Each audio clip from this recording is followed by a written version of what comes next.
வணக்கம். Robert green எழுதின த 48 loss of power, அதிகாரத்தை அடைவதற்கு தேவையான விதிகள் அப்படிங்கிறத பற்றி நம்ம ஒரு இன்ட்ரடக்ஷன் கொடுத்துருந்தோம்.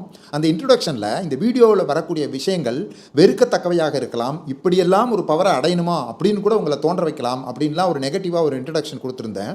இது நாம் எப்படி எடுத்துக்கொள்ளப் போகிறோம் அப்படிங்கிறத பொறுத்து தான். ராபர்ட் கிரீன் நிறைய எக்ஸாம்பிள்ஸை சொல்லியிருக்காரு. நிறைய அரசியல்வாதிகள், அரசியல் தலைவர்கள், அறிவாளிகள், அறிஞர்கள், விஞ்ஞானிகள் இவங்க எல்லாமே இது வெற்றை யூஸ் பண்ணியிருக்காரு அப்படிங்கிறது அவருடைய எக்ஸாம்பிள்ஸில் தெரிய வரும்.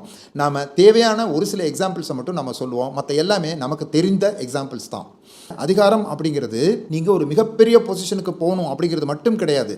நீங்கள் இப்போது எந்த நிலைமையில் இருக்கிறீங்களோ அந்த நிலைமையில் உங்களுக்கு தேவையான மரியாதையையும் அதிகாரத்தையும் எப்படி கீப்பப் பண்ணிக்கொள்வது அப்படிங்கிறது தான் அதிகாரம். பவரை நீங்கள் அடையணும் அப்படிங்கிறதுக்கான முதல் விதி,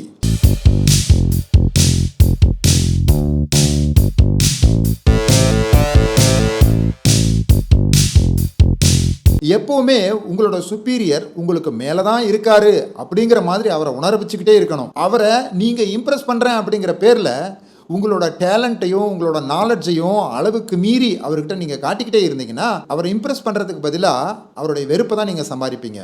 உங்களோட சுப்பீரியர் எந்த அளவுக்கு புத்திசாலியோ அதை விட அதிகமான புத்திசாலி அப்படின்னு அவரை நீங்கள் உணர வைக்கணுமே தவிர நீங்கள் அப்படிப்பட்ட புத்திசாலி அப்படின்னு எப்போவுமே நடந்துக்கக்கூடாது. பொதுவாக நிறைய பேர் பண்ணக்கூடிய தப்பு, நம்மளோட சுப்பீரியரை சந்தோஷப்படுத்தணும் அப்படிங்கிறதுக்காக நம்மளுடைய பணத்தை எடுத்து அவருக்கு நிறையா கிஃப்ட் கொடுக்க நினைக்கிறது தான். அப்படி நீங்கள் பண்ணினீங்க அப்படின்னா நீங்கள் அவரை சந்தோஷப்படுத்த மாட்டீங்க.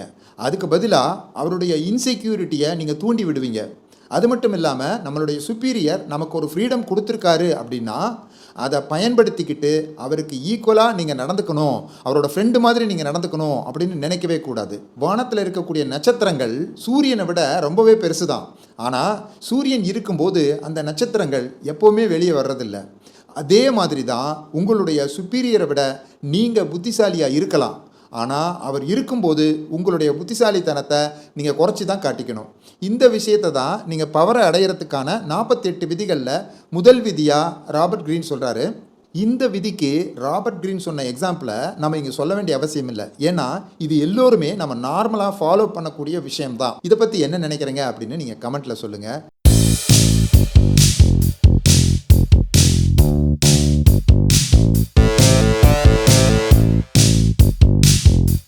லாஸ் ஆஃப் பவரில் சொல்லியிருக்கிற பவரை அடையிறதுக்கான இரண்டாவது விதி, உங்களுடைய நண்பரை அளவுக்கு அதிகமாக நீங்கள் நம்பக்கூடாது. உங்கள் எதிரியை எப்படி பயன்படுத்தணும் அப்படிங்கிறத நீங்கள் தெரிஞ்சுக்கணும்.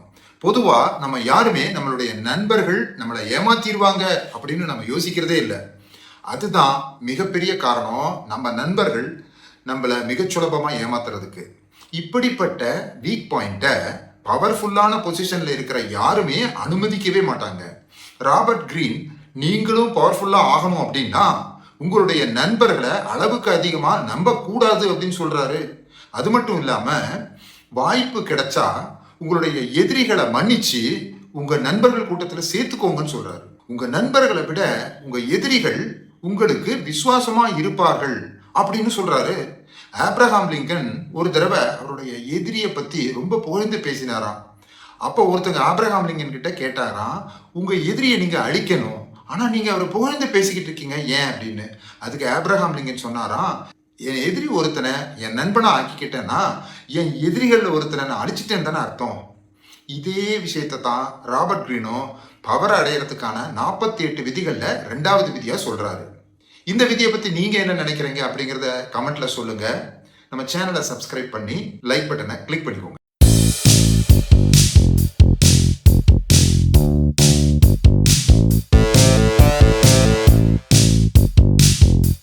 48 லாஸ் ஆஃப் பவருடைய மூணாவது விதி, உங்களுடைய இன்டென்ஷனை, உங்களுடைய நோக்கத்தை எப்பவுமே அடுத்தவங்க கிட்ட வெளிப்படையாக காட்டக்கூடாது. நம்ம எல்லாருமே திறந்த புத்தகமாக இருக்கோம். நம்மளுடைய ஃபீலிங்ஸை, நம்மளுடைய நோக்கத்தை, நம்ம பிளானை, நம்ம இன்டென்ஷனை அடுத்தவங்க கிட்ட அப்படியே சொல்கிறதுக்கு நம்ம ரொம்ப ஆசைப்படுறோம். இதுக்கு ரெண்டு முக்கியமான காரணங்கள் இருக்குது. முதல் காரணம், நாம் நினைக்கிறத அப்படியே வெளியே சொல்கிறது ரொம்ப ஈஸி, நம்ம நாக்கை கட்டுப்படுத்துறது தான் ரொம்ப கஷ்டம். ரெண்டாவது காரணம், நாம் நினைக்கிறத அப்படியே பேசுறதுனால நம்ம ரொம்ப ஹானஸ்ட் அப்படின்னு நம்மளே நினச்சிக்கிறோம். அப்படி இருக்கிறதுனால அடுத்தவங்களை நாம் இம்ப்ரெஸ் பண்ணுறோம் அப்படின்னு நினச்சிக்கிறோம். ஆனா உண்மை என்னன்னா, நீங்க மனசுல படுறத பூசி மொழுகாம அப்படியே பேசுனீங்கன்னா அடுத்தவங்களை இம்ப்ரெஸ் பண்ண மாட்டீங்க, கண்டிப்பா அஃபண்ட் தான் பண்ணுவீங்க. பவர்ஃபுல்லான பொசிஷன்ல இருக்கிற யாரும் இப்படி பண்றதே இல்லை. அவங்களோட நோக்கத்தை எப்பவுமே அவங்க வெளிப்படையா காட்டுறதே இல்லை.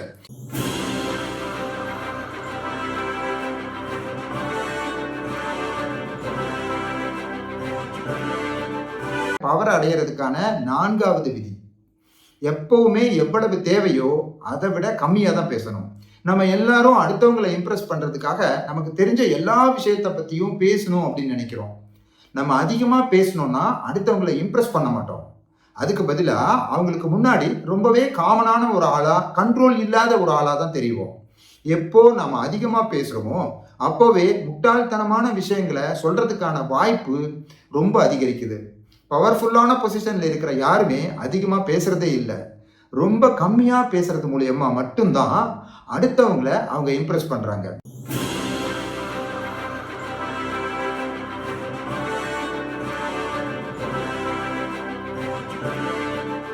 ஐந்தாவது விதி, உங்களுடைய ரெப்புடேஷன் ரொம்பவே முக்கியம்.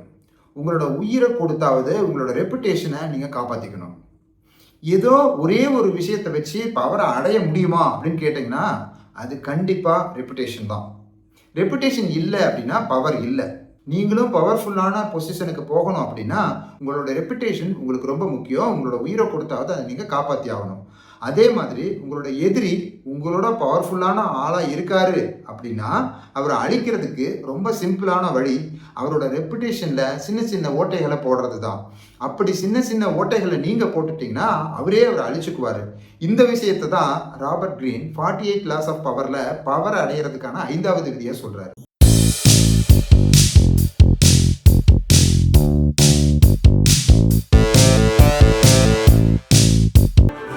48 லாஸ் ஆஃப் பவருடைய 6வது விதி, எந்த ஒரு சூழல்லையும் அடுத்தவங்களுடைய அட்டென்ஷன் நம்ம மேல இருந்துகிட்டே இருக்கிற மாதிரி பார்த்துக்கணும். இந்த உலகத்துல எல்லாருமே தங்களுடைய தோற்றத்தை வச்சுதான் அடுத்தவங்களால எடை போடப்படுறாங்க. பவர்ஃபுல்லான பொசிஷன்ல இருக்கிறவங்க எப்பவுமே அடுத்தவங்க கண்ணுக்கு தனியா தெரியணும் அப்படின்னு ஆசைப்படுவாங்க.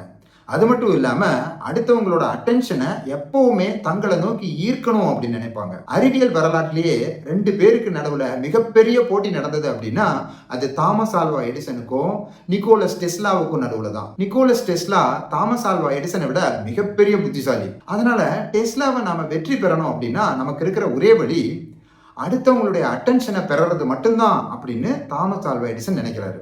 அதுக்காக பல யுக்திகளையும் கையாளுறாரு. அவர் ஒரு கண்டுபிடிப்பு கண்டுபிடிச்சா அந்த கண்டுபிடிப்பை விட அதை அடுத்தவங்கிட்ட காட்டுற விதத்தை பிரம்மாண்டமா இருக்கணும் அப்படின்னு நினைப்பாரு. எப்பெல்லாம் ஒரு புது கண்டுபிடிப்பை அடுத்தவங்க கிட்ட அறிமுகப்படுத்துறாரோ அப்பெல்லாம் பல கண் துடைப்பு வேலைகளை செய்வாராம். அதே மாதிரி நிக்கோலஸ் டெஸ்லா மேல எந்த ஒரு சூழல்லையும் மக்களுடைய அட்டென்ஷன் படாத அளவுக்கு அவர் பார்த்துக்கிறாரு. 1915 நிக்கோலஸ் டெஸ்லாவுக்கும் தாமஸ் ஆல்வா எடிசனுக்கும் ஒரே நேரத்தில் பிசிக்ஸ்க்கான நோபல் பிரைஸ் கிடைக்குது.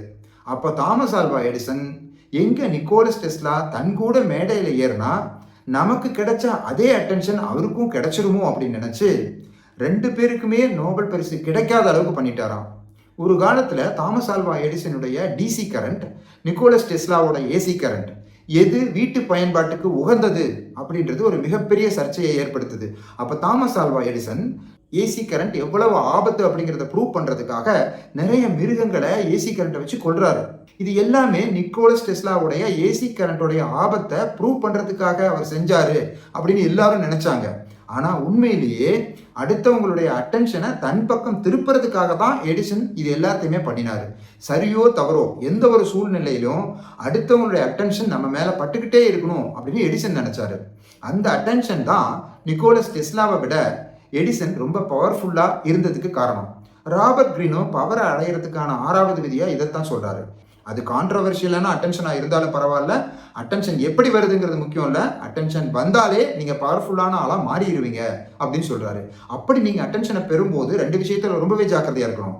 முதல் விஷயம், நீங்க அட்டென்ஷனுக்காக ரொம்பவே ஏங்குறீங்க அப்படின்னு அடுத்தவங்களுக்கு தெரியக்கூடாது. அப்படி தெரிஞ்சதுன்னா உங்களுடைய இன்செக்யூரிட்டியும் அவங்களுக்கு தெரிஞ்சிடும். 2வது விஷயம், நீங்க அட்டென்ஷனை பெறும்போது உங்களுடைய சுப்பீரியரோட ரெப்புடேஷன் எந்த ஒரு விதத்திலையும் பாதிக்காம பார்த்துக்கணும். கிட்டத்தட்ட நம்மளோட முதல் விதியை இந்த 6வது விதி எப்பவுமே வயலேட் பண்ணாம பார்த்துக்கணும். இந்த விதியை பத்தி நீங்க என்ன நினைக்கிறீங்க அப்படிங்கிறத கமெண்ட் பாக்ஸ்ல சொல்லுங்க.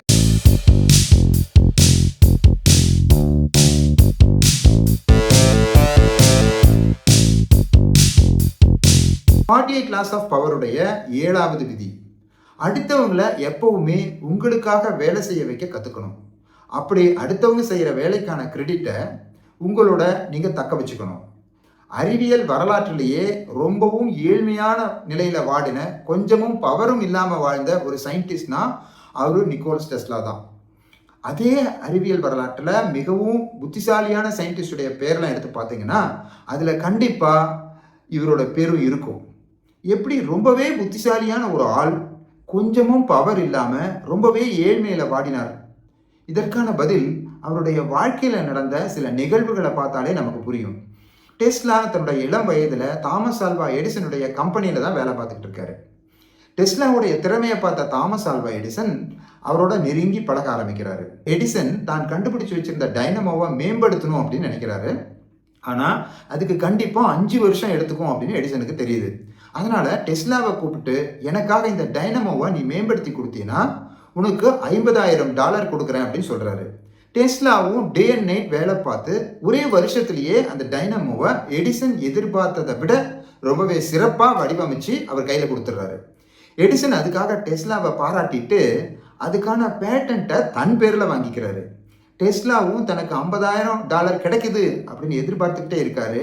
அப்போதான் தாமஸ் ஆல்வா எடிசன் ரொம்பவே சிம்பிளாக சொல்கிறாரு, நீ வெளிநாட்டிலேருந்து வந்ததுனால உனக்கு அமெரிக்கர்களுடைய ஜோக்கை புரிஞ்சிக்கவே தெரியல அப்படின்னு சொல்லி ரொம்பவே கம்மியான அமௌண்ட்டை அவர் கையில் கொடுத்து அனுப்பி வைக்கிறாரு. இவ்வளோ ஏன், சின்ன வயசுலேருந்தே ரேடியோவை கண்டுபிடிச்சது யாரு அப்படின்னு நம்மக்கிட்ட கேட்டால் கொஞ்சம் கூட யோசிக்காமல் நம்ம மார்கோனின்னு தான் சொல்லுவோம். 1899 தான் மார்கோனி ரேடியோவை வெளியிடுறாரு. ஆனால் 1897லேயே அந்த ரேடியோவுக்குள்ளே பயன்படுத்திக்கிட்டு இருந்த பல டெக்னாலஜிக்கான பேட்டன்ட்டை நிக்கோலஸ் டெஸ்லா வாங்கியிருந்தாரு. மார்கோனி டெஸ்லாவுக்கு எந்த ஒரு கிரெடிட்டும் கொடுக்கல, அதுக்கான எந்த ஒரு பணமும் கொடுக்கல. டெஸ்லாவும் அதை கேட்டு வாங்கிக்கவும் இல்லை. டெஸ்லா தன்னோட கடைசி வயசுல ரொம்பவே ஏழ்மையில வாட ஆரம்பிக்கிறாரு. டெஸ்லாவினுடைய வாழ்க்கையில ரொம்பவே லேட்டா தான் தன்னோட உழைப்புக்கான கிரெடிட்டை எடுத்துக்கிறது எவ்வளவு முக்கியம் அப்படிங்கிறத புரிஞ்சுக்கிட்டாரு. இதுல இருந்து நீங்க கத்துக்க வேண்டியது, எப்பவுமே உங்களுடைய உழைப்புக்கான கிரெடிட்டை அடுத்தவங்க கிட்ட நீங்க விட்டு தந்துடவே கூடாது அப்படிங்கிறத பாசிட்டிவ் தான். எப்படி அடுத்தவங்களோட உழைப்பை நாம எடுத்துக்கிறது? உங்களுக்கு கீழே உங்களோட ஸ்கில்ஃபுல்லான ஒரு ஆளை ஹையர் பண்ணலாம். இந்த ஒரு விஷயத்தை தான் பவரை அடையறதுக்கான 48 விதிகள்ல 7வது விதியா ராபர்ட் கிரீன் சொல்றாரு. இதை படிக்கும்போது எனக்கு கொஞ்சம் கான்ட்ரவர்ஷியலா இருந்தது. எப்படி அடுத்தவங்களுடைய உழைப்பை திருட சொல்றாருன்ட்டு. இதை பத்தி நீங்க என்ன நினைக்கிறீங்க அப்படிங்கிறத கமெண்ட்ல சொல்லுங்க.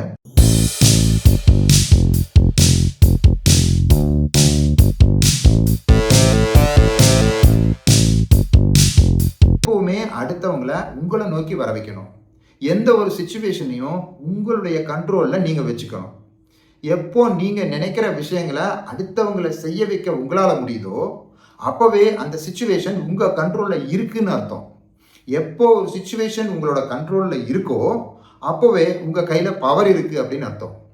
1814 நெப்போலியன் எல்பா தீவுக்கு நாடு கடத்தப்படும் பொழுது மினிஸ்டர் ஒருத்தர், நெப்போலியனை நீங்க நம்ம நாட்டுக்கு பக்கத்திலேயே இருக்கிற எல்பா தீவுக்கு அனுப்புனீங்கன்னா எந்த ஒரு நேரத்திலையும் பிரான்ஸுக்கு ஆபத்து வரலாம், அதனால நெப்போலியனை ரொம்ப தூரத்தில் இருக்கிற ஏதாவது ஒரு தீவுக்கு அனுப்பிடுங்க அப்படின்னு சொல்றாரு.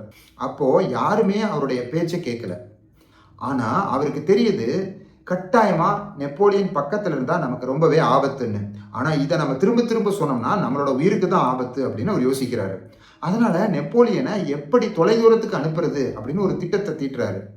நெப்போலியனை எப்படியாவது திரும்ப நம்ம நாட்டுக்குள்ள வர வச்சோம்னா மக்கள் கண்டிப்பா அவருடைய ஆபத்தை புரிஞ்சுக்குவாங்க, கண்டிப்பா அவரை தொலைதூரத்துக்கு அனுப்பிடுவாங்க, அப்படி இல்லைன்னா கொலை பண்ணிடுவாங்க அப்படின்னு யோசிக்கிறாரு.